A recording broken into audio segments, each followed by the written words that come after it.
Good morning, students. Today I will teach you cytoskeleton and nucleus and chromosome. सबसे पहले हम शुरू करते हैं साइटोस्केलेटन। इसको साइटोपंजर भी कहा जाता है। ये एक प्रोटीन युक्त जालिकावत तंतु होते हैं जो कि कोशिका द्रव्य में मिलते हैं। इन्हें साइटोपंजर कहा जाता है। इनमें 3 प्रकार के तंतु होते हैं। एक होते हैं सूक्ष्म तंतुक माइक्रोफिलामेंट्स, और दूसरे होते हैं सूक्ष्म नलिका माइक्रोट्यूबुल्स, और तीसरे होते हैं मध्यस्थ तंतु जिनको इंटरमीडिएट फिलामेंट्स कहा जाता है।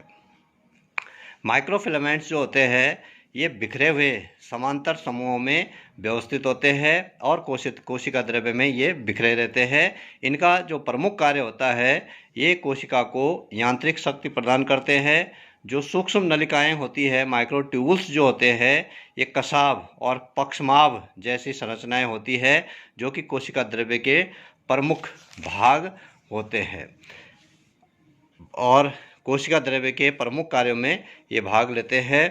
इस प्रकार से ये माइक्रोट्यूबुल्स और इसका जो है लंबवत काट और ये जो है इसका LSTS जो है ट्रांसवर्स सेक्शन इस प्रकार से होता है। सूक्ष्म नलिकाओं के कार्य, ये जो नलिकाएं होती है सूक्ष्म नलिकाएं ये कोशिका के अंदर स्थित होते हैं। छोटे छोटे अणुओं के वहन में सहायक होती है। जो छोटे छोटे अणु होते हैं कोशिका के उनको एक स्थान से दूसरे स्थान तक पहुंचाने का कार्य करते हैं। इसके अलावा जो कशाभ होते हैं तर्करूप होते हैं और इनका काम होता है संकुचन का कार्य इनके द्वारा किया जाता है। कोशिका विभाजन के समय ये जो है गुणसूत्रों को पृथक करने का कार्य इनके द्वारा किया जाता है।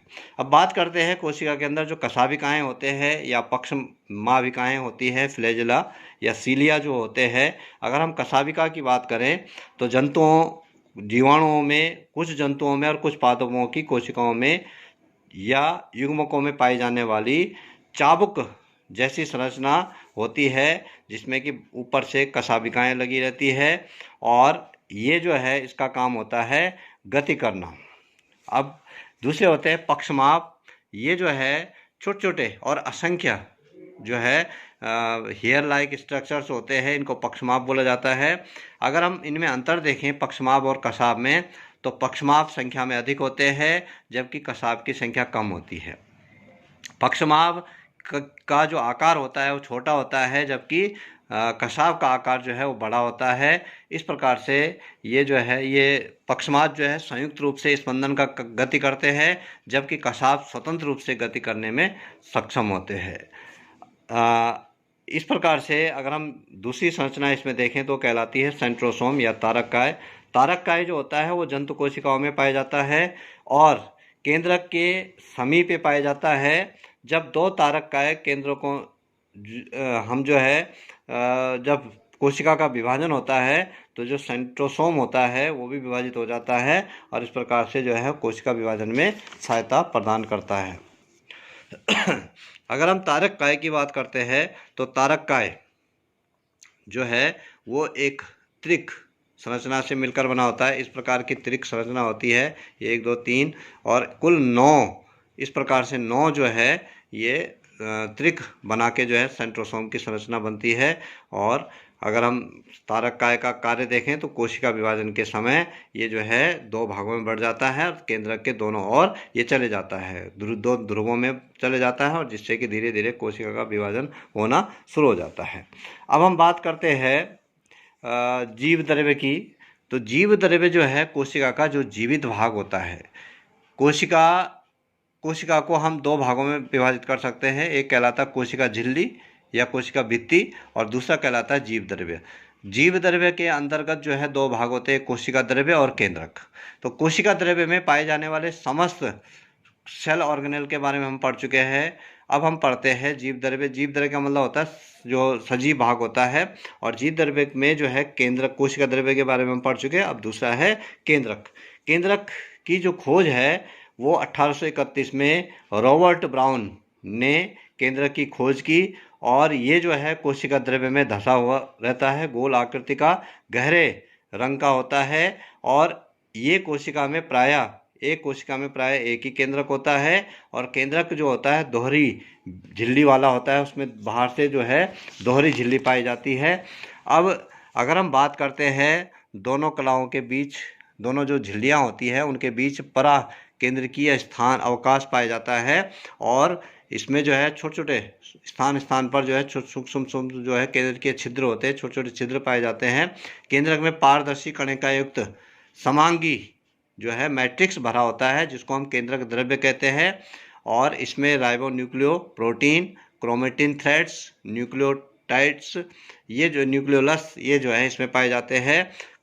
जो क्रोमेटिन नेटवर्क जो है केंद्रक में पाया जाता है, अगर हम केंद्रक की संरचना देखें तो इस प्रकार से होता है।